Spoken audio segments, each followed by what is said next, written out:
السلام علیکم ورحمۃ اللہ وبرکاتہ۔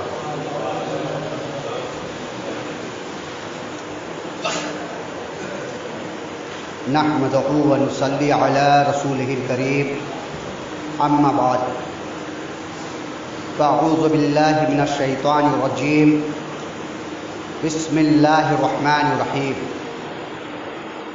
قلنا یا نار کونی بردا وسلاما علی ابراہیم، صدق اللہ العلی العظیم وصدق رسولہ النبی الکریم، ونحن علی ذلک لمن الشاہدین والشاکرین، والحمد للہ رب العالمین۔ معزز و محترم سامعین،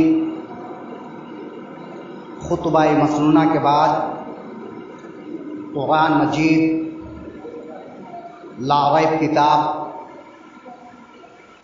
اللہ کا کلام جس میں کوئی شک و شبہ نہیں،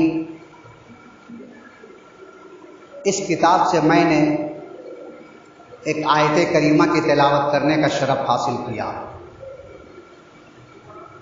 آئیے ہم سب مل کر آقا نامدار احمد مختار محمد رسول اللہ صلی اللہ تعالی علیہ وسلم کی بارگاہ رسالت میں جھوم جھوم کر درود پاک پڑھ لے۔ اللہم صلی علی سیدنا و مولانا محمد وعلی آل سیدنا و مولانا محمد وبارک وسلم۔ صلاۃ و سلام علیک یا رسول اللہ صلی اللہ تعالی علیہ وسلم۔ انبیاء کرام کا تذکرہ چل رہا ہے اور ہم حضرت ابراہیم علیہ السلام کے زمانے میں پہنچ چکے ہیں۔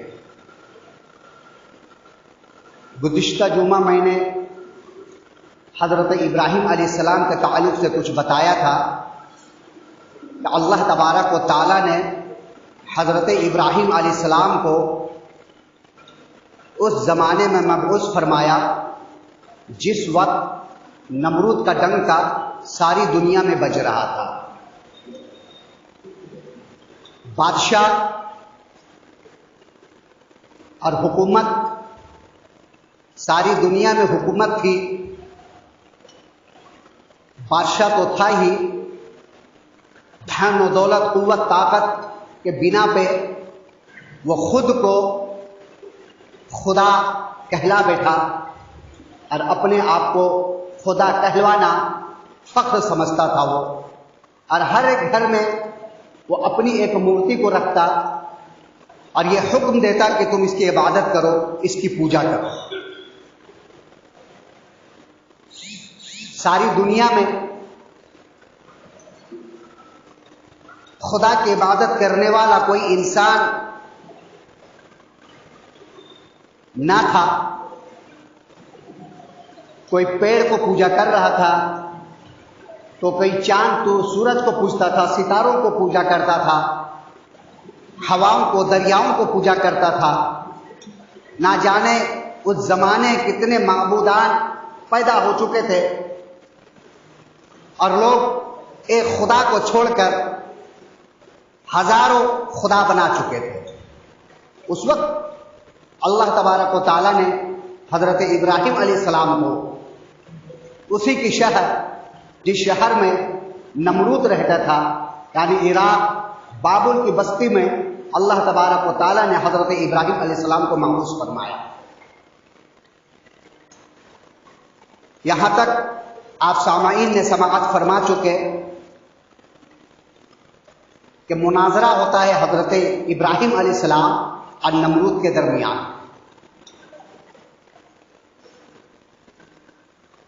مناظرہ، نمرود حضرت ابراہیم علیہ السلام سے کہتا ہے کہ بتا تمہارا خدا کون ہے جس کی تم عبادت کرتے ہو اور جس کی عبادت کرنے کا حکم دیتے ہو۔ حضرت ابراہیم علیہ السلام فرماتے سنو، میرا خدا وہ ہے جو زندہ کو مردہ اور مردہ کو زندہ کرتا ہے۔ وہ نااہل کو، عقل کے اندھے کو یہ بات سمجھ میں نہیں آئی اور اس نے قید خانے سے 2 قیدیوں کو بلایا. ایک وہ قیدی جسے حکم ہو چکا تھا کہ اسے موت ہے، اور ایک ایسے قیدی کو بلایا جسے یہ پروانہ مل چکا تھا کہ یہ آزاد ہے. دونوں کو بلوا کر کے حضرت ابراہیم علیہ السلام کے سامنے روبرو کھڑا کرتا ہے اور کہتا ہے دیکھو جو کام تمہارا خدا کرتا ہے وہی میں بھی کرتا ہوں. اسے موت ہے لیکن میں اپنے قوت کے بنا پہ، اپنی طاقت کے بنا پہ اسے میں آزاد کیا. اسے موت کی سزا نہیں دی میں نے، اسے میں زندگی عطا فرما دی. یہ دیکھو اسے میں آزاد کر دیا، اور اسے آزادی کا پروانہ ملا تھا. اب میری قوت دیکھو، اسے میں موت دیتا ہوں. اور اسی وقت اس شخص کو جسے آزادی کا پروانہ ملا تھا اسے ختم کر دیتا ہے اور کہتا ہے دیکھو جو کام تمہارا خدا کا ہے وہی کام میرا ہے، تم مجھے خدا مان. حضرت ابراہیم علیہ السلام سمجھ جاتے ہیں کہ یہ اپنے گھمنڈ میں چور ہے، اسے موت و حیات کے بارے میں معلوم نہیں ہے. تو فصیح و بلیغ حضرت ابراہیم علیہ السلام اپنی عقل سے یہ کہتے کہ سنو، اگر تم خدا ہو، اپنے آپ کو خدا مانتے ہو، تو یہ کام کر کے دکھلا جو میرا خدا کرتا ہے. میرا خدا پورب سے سورج کو نکالتا ہے، پچھم میں ڈوبوتا ہے. میرا خدا پورب سے سورج کو نکالتا ہے، پچھم میں ڈوبوتا ہے. اب اگر تم خدا ہو تو اس سورج کو پچھم سے نکال کر دکھلا دو، میں مان جاؤں گا تم خدا ہو. اب نمرود اور اس کے جتنے بھی چیلے چپاٹے تھے، وزرات تھے، سب خاموش ہو جاتے ہیں. اور پھر معاملہ وہی آ کر رک جاتی ہے کہ جب ہارنے والا ہار جاتا ہے تو اور بھی زیادہ غصے میں آتا ہے، اور بھی زیادہ اپنی قوت کا استعمال کرتا ہے، طاقت کا استعمال کرتا ہے، بلکہ راہ راست میں نہیں آتا، اور بھی دشمنی پیدا کر لیتا ہے اور حضرت ابراہیم علیہ السلام کو قید خانے میں ڈلوا دیتا ہے.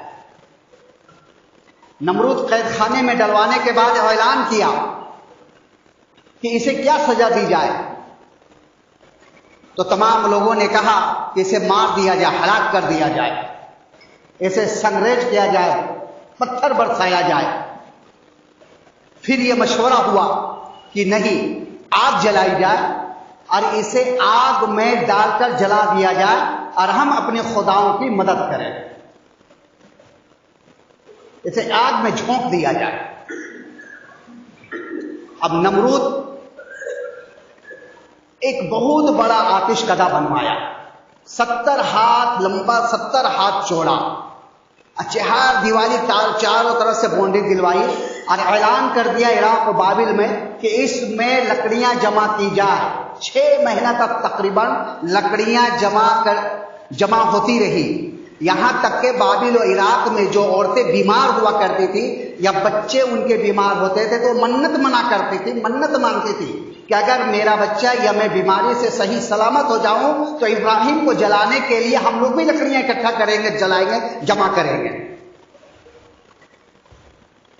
ایک اللہ کا بندہ، ایک خدا کا بندہ، ساری دنیا میں کفر، لیکن وحل حضرت ابراہیم علیہ السلام داد دینی ہوگی. تنہا دین کی تبلیغ کے لیے نکل پڑے. اور پھر وہ وقت آیا کہ لکڑی میں آگ لگا دی گئی. 6 مہینے کے بعد ایک آتش کدا بنایا گیا. سمجھیے پوری لکڑیاں 6 مہینے تک اس میں لکڑیاں جمع ہوتی رہی، لکڑیوں کا کٹھر بن گیا ہوگا. آگ جب اس لکڑی میں لگی ہے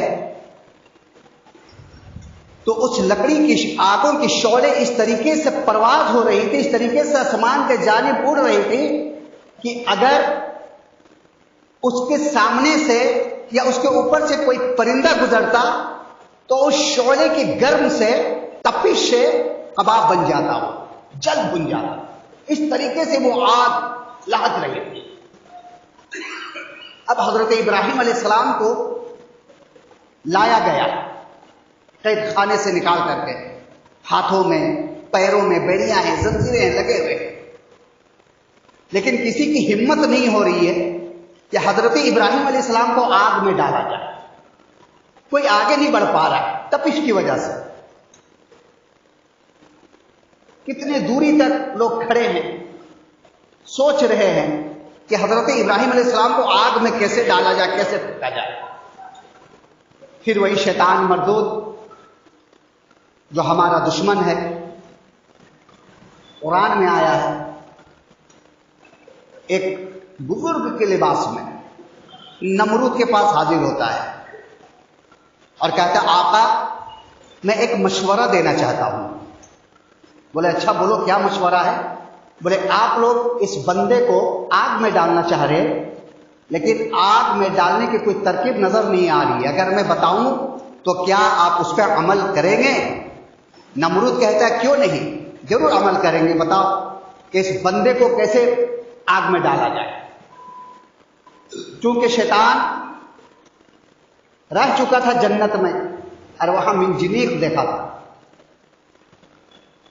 اس نے منجنیق بنانے کی ترکیب بتائی کہ ایسا ایسا بنایا جائے اور اس میں اس بندے کو ڈال کر پھینکا جائے تو ڈائریکٹ جا کر کے آگ میں گرے گا. یہ بولا اچھا. اب نمرود اپنے کاریگروں کو بلایا اور اسے بتایا کہ یہ جو شخص بول رہا ہے اس طریقے سے تم ایک آلہ تیار کرو، اور کاریگروں نے وہ منجنیق تیار کی. اور بھی آج بھی یہ منجنیق جو ہے لوگ کاموں میں لاتے ہیں. اب تو زمانہ بہت آگے نکل گیا. اس زمانے میں جس وقت بارود گولہ نہیں رہتے تھے، بندوق وغیرہ تلوار بھالے سے لڑائیاں ہوتی تھی، تو منجنیق کا کام یہ ہوتا تھا کہ پتھر منجنیق میں ڈال کر کے لوگ کھینچ کے مارتے تھے تو بڑے بڑے قلعے پار ہو کر کے اس طرف پتھر گرتا تھا اور فوجی ہلاک ہوتے تھے. شیطان کا بتایا ہوا منجنیق بنا اور پھر پریکٹس کیا گیا اسے اٹھانے کے لیے کہ کس طریقے سے کھینچا جائے اور چھوڑا جائے. 3 دن تک یہ پریکٹس چلتا رہا.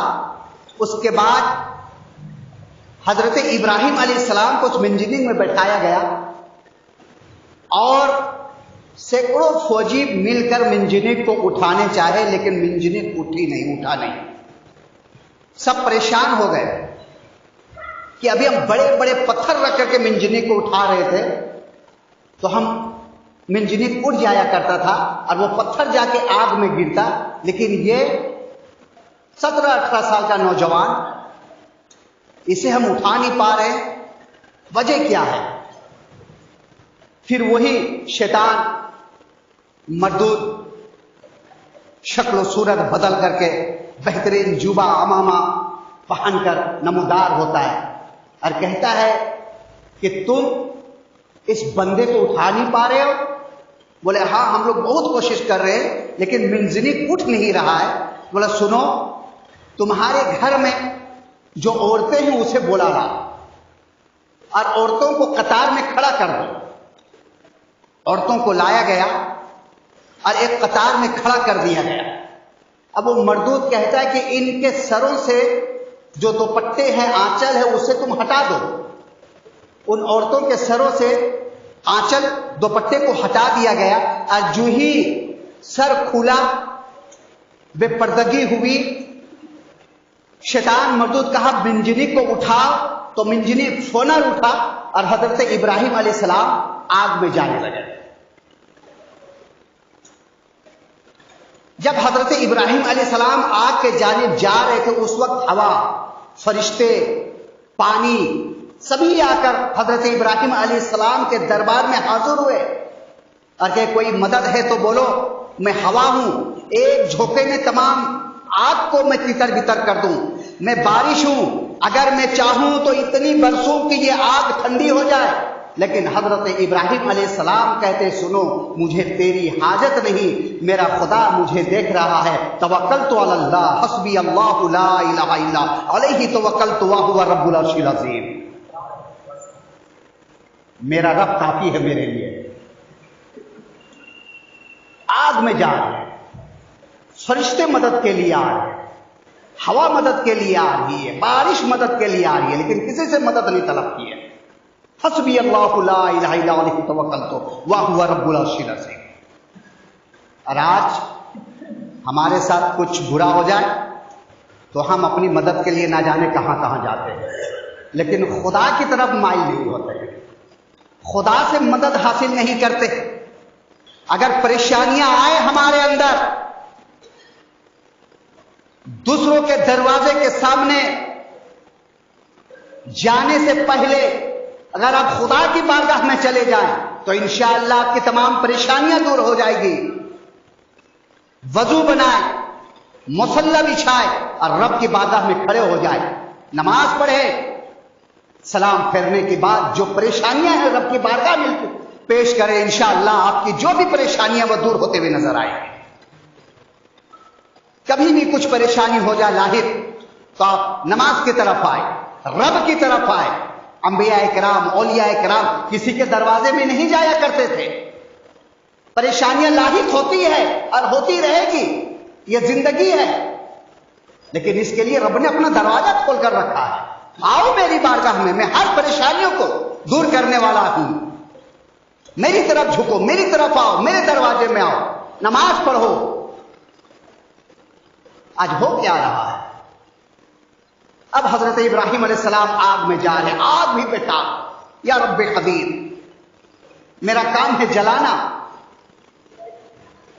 جو ہی حضرت ابراہیم علیہ السلام آگ کے نزدیک پہنچتے ہیں، رب اعلان کرتا ہے، قلنا، ہم نے کہا، یا نارو کونی بردا وسلاما علی ابراہیم، اے آگ ٹھنڈی ہو جائے، سلامتی والی حضرت ابراہیم علیہ السلام کے اوپر۔ اب اتنی بھی ٹھنڈی نہیں کہ انسان کو تکلیف پہنچے، سلامتی والی بالکل ٹھنڈک جو انسان کو تکلیف نہ پہنچے۔ حضرت ابراہیم علیہ السلام جاتے ہیں آگ میں، وہ آگ گلزار میں تبدیل ہو جاتی ہے، پھولوں میں تبدیل ہو جاتی ہے۔ حضرت ابراہیم علیہ السلام جا کر کے بیٹھتے ہیں وہاں۔ اب وہ میں بتاتا چلوں آپ کو کہ عورتیں آنے کے بعد منجنیق کیوں اٹھا، کتنے فوجی آ کر کے منجنیق اٹھا رہے تھے لیکن اٹھا نہیں، اور جب عورتوں کے سروں سے دوپٹہ ہٹا تو یہ منجنیق اٹھا کیسے؟ تو احادیث میں آیا ہے، حضور اکرم صلی اللہ علیہ وسلم ارشاد فرماتے ہیں کہ جہاں عورتوں کا سر کھل جاتا ہے، بال نظر آتا ہے، وہاں رحمت کے فرشتے نہیں آتے، رحمت کے فرشتے نہیں آتے۔ تو چونکہ حضرت ابراہیم علیہ السلام جب منجنیق میں بیٹھے تھے تو اس میں سینکڑوں فرشتے ساتھ میں بیٹھے ہوئے تھے، اس لیے نمرود کے افواج اس منجنیق کو نہیں اٹھا پا رہے تھے۔ اور جب شیطان مردود نے یہ ترکیب بتلائی کہ عورتوں کو بلایا جائے اور ان کے سروں سے دوپٹہ ہٹا دیا جائے، جیسے ہی ان کے سروں سے دوپٹہ ہٹا، وہاں سے رحمت کے فرشتے چلے گئے، اور پھر نمرود کے افواج نے اس منجنیق کو اٹھایا۔ تو جن گھروں میں عورتیں بغیر دوپٹے کے اپنے سر کو کھلا رکھ کر کے ادھر ادھر گھومتی ہو یا کام کاج میں لگی ہو، تو بتائیے اس گھر میں رحمت کے فرشتے آئیں گے؟ ہرگز نہیں آئیں گے۔ اور جہاں رحمت کے فرشتے نہیں آئیں گے وہاں خیر و برکت کہاں سے ہوگی؟ آج تو فیشن ہے بال دکھلا کر چلانا، فیشن بن گیا ہے، اور فیشن کی بات کی جائے تو بہت لمبی بات ہو جائے گی کہ نقاب جسے ہم برقع کہتے ہیں ڈھکنے کے لیے ہے، یہ بھی فیشن میں تبدیل ہو چکا ہے۔ ایسے ایسے برقعے، ایسے ایسے نقاب جو نہ پہنے تو بہتر ہے۔ ارے نقاب تو اس کے لیے آیا ہے چادر قرآن میں کہ اپنے بدن کو ڈھانکو، کہ جب نقاب میں چلا جائے تو پتہ ہی نہ چلے کہ اس کے جسم کس حیثیت کی ہے، کیسی یہ موٹی ہے یا دبلی ہے یا کیا ہے، ایسا نقاب ہونا چاہیے۔ لیکن آج جو نقاب پہن کے نکل رہے، اللہ اکبر، بچائے اس فیشن سے۔ حضور اکرم صلی اللہ علیہ وسلم غار حرا میں جب قرآن کی پہلی آیت نازل ہوئی، اقرا بسم ربک الذی، تو حضور اکرم صلی اللہ علیہ وسلم اپنے گھر پہ آئے اور اپنے اہلیہ محترمہ امہات المومنین حضرت خدیجہ الکبریٰ رضی اللہ تعالی عنہا سے فرمائے، اے کبریٰ، اے خدیجہ، چادر لا، چادر لا۔ حضرت خدیجۃ الکبریٰ رضی اللہ تعالی عنہا چادر لے کر آتی ہے اور اوڑھاتی ہے. حضور صلی اللہ علیہ وسلم ٹھنڈک سے کانپ رہے ہیں. کیا ہوا؟ آج میرے ساتھ مختلف واقعہ ہوا. زمین سے آسمان تک اتنا لمبا، اور مجھے کھینچا، اپنے سینے سے لگایا اور یہ کچھ بولے. حضور اکرم صلی اللہ علیہ وسلم وہ جو آیت حضرت جبرائیل علیہ السلام نے بولے تھے وہ آیت پڑھ کے سنائے. تو حضرت خدیجہ الکبریٰ رضی اللہ تعالی عنہا عرض کرتی ہے، میرے سردار، اے میرے آقا، آپ نہ گھبرائیں، آپ کے ساتھ کچھ برا ہونے والا نہیں ہے، اس لیے کہ آپ امین بھی ہیں اور آپ ہمیشہ سچ بولتے آئے ہیں. اللہ تبارک و تعالیٰ آپ کے ساتھ کبھی برا نہیں کرے گا. اچھا اب یہ بتائیں، جس شکل و صورت کو آپ دیکھے تھے کہ ابھی آپ کے ساتھ ہے؟ حضور اکرم صلی اللہ علیہ وسلم اپنی آنکھوں کو کھولتے بولتے ہاں وہ بھی ہے میرے پاس. حضرت خدیجہ الکبریٰ رضی اللہ تعالی عنہا اپنے دوپٹے کو سر سے اٹھا دیتی ہے، نکال دیتی ہے، اور پھر پوچھتی ہے کہ اب بتاؤ کہ جو نظر آ رہی ہے جو شکل وہ ہے؟ تو حضور اکرم صلی اللہ علیہ وسلم فرماتے نہیں ہیں اب وہ شکل و صورت ہمیں نظر نہیں آتی ہے. تو حضرت خدیجہ الکبریٰ رضی اللہ تعالی عنہا عرض کرتی، اے محمد صلی اللہ علیہ وسلم، آپ کو خوشخبری ہو کہ یہ کوئی جن یا کوئی شیطان نہیں بلکہ یہ کوئی اللہ کا فرشتہ ہے جو آپ کے ساتھ ہے. حضور اکرم صلی اللہ علیہ وسلم فرماتے ہیں اور فرماتے، اے خدیجہ تجھے کیسے پتا کہ یہ کوئی اللہ کا فرشتہ ہے؟ حضرت خدیجہ رضی اللہ تعالی عنہا عرض کرتی، اے میرے آقا، میرا بھائی بہت بڑا یہودی، میرا بھائی بہت بڑا عالم ہے، وہ مجھے بتایا ہے کہ جب کوئی نبی مبعوث ہوتا ہے تو اس کے ساتھ فرشتے ہوتے ہیں، اور میں ان کی زبان سے سنا ہوں کہ جہاں عورتیں اپنے دوپٹے کو ہٹا دیتی ہے یا جو عورتیں کھلے سر ہوتی ہے وہاں رحمت کے فرشتے نہیں نظر آتے ہیں. اس لیے میں نے اپنے سر سے دوپٹہ ہٹائی کہ دیکھوں یہ ہے یا نہیں ہے. اگر ہوتا تو یہ شیطان یا جن ہوتا، لیکن جیسے ہی میرے سر سے دوپٹہ ہٹا وہ غائب ہو گیا. اس سے پتا چلا کہ وہ جن یا شیطان نہیں بلکہ وہ اللہ کا فرشتہ ہے جو آپ کے ساتھ ہے. تو میرے دوستوں، امہات المومنین جوزہ محمد صلی اللہ علیہ وسلم کا سر سے دوپٹہ ہٹ جائے تو وہاں سے فرشتے غائب ہو جائے. تو آج ہماری عورتیں کیا ہیں؟ ان کے قدموں کے دھول کے برابر بھی نہیں ہیں. درود پاک پڑھ لے، اللہم صلی علی سیدنا و مولانا محمد وعلی آل سیدنا و مولانا محمد وبارک وسلم صلاۃ و سلام علیکہ یا رسول اللہ صلی اللہ علیہ وسلم. زر جو بتوں کو بیچتا بھی تھا، بناتا بھی تھا، جب دیکھا کہ حضرت ابراہیم علیہ السلام آگ میں جانے کے باوجود صحیح سلامت ہے، آگ اسے جلائی نہیں، تو اپنے دین ہانکنے لیے کہنے لگا کہ آج جو یہ صحیح سلامت ہے آگ نہیں جلائیے، اس لیے کہ اس کی میں پرورش کیا ہوں اور میں بت بناتا ہوں اور اپنے خداؤں کو بنا کر بیچتا ہوں، اس لیے میری خداؤں نے اس کی حفاظت فرمائی. ابھی لوگوں کے سامنے اتنا بول ہی رہا تھا کہ اس آگ سے ایک چنگاری آئی، اکثر کے دامن میں آ کر گری اور وہ مردود اسی آگ میں ہلاک ہوا، نار جہنم گیا. یا نار کونی بردن سلاما علی ابراہیم، اے آگ ٹھنڈی ہو جا سلامتی والی حضرت ابراہیم علیہ السلام کو. ایک وظیفہ بتا دو آپ لوگوں کو، یہ آیت اگر کسی کو بخار ہے پہلے درود شریف پڑھے اور ایک سانس میں 7 مرتبہ پڑھ کے پانی میں دم کرے اور اسے پلا دے، انشاءاللہ بخار فوراً دور ہو جائے گا. لیکن اس کے لیے شرط ہے کہ نمازی ہو. ہر عمل کے لیے شرط ہے نماز ہو، بغیر نماز کے کوئی عمل قبول نہیں ہے. وما علینا الا البلاغ وآخر دعوانا والحمدللہ رب العالمین. انشاءاللہ اس کے آگے اگلا جمعہ کچھ بیان کیا جائے گا. آپ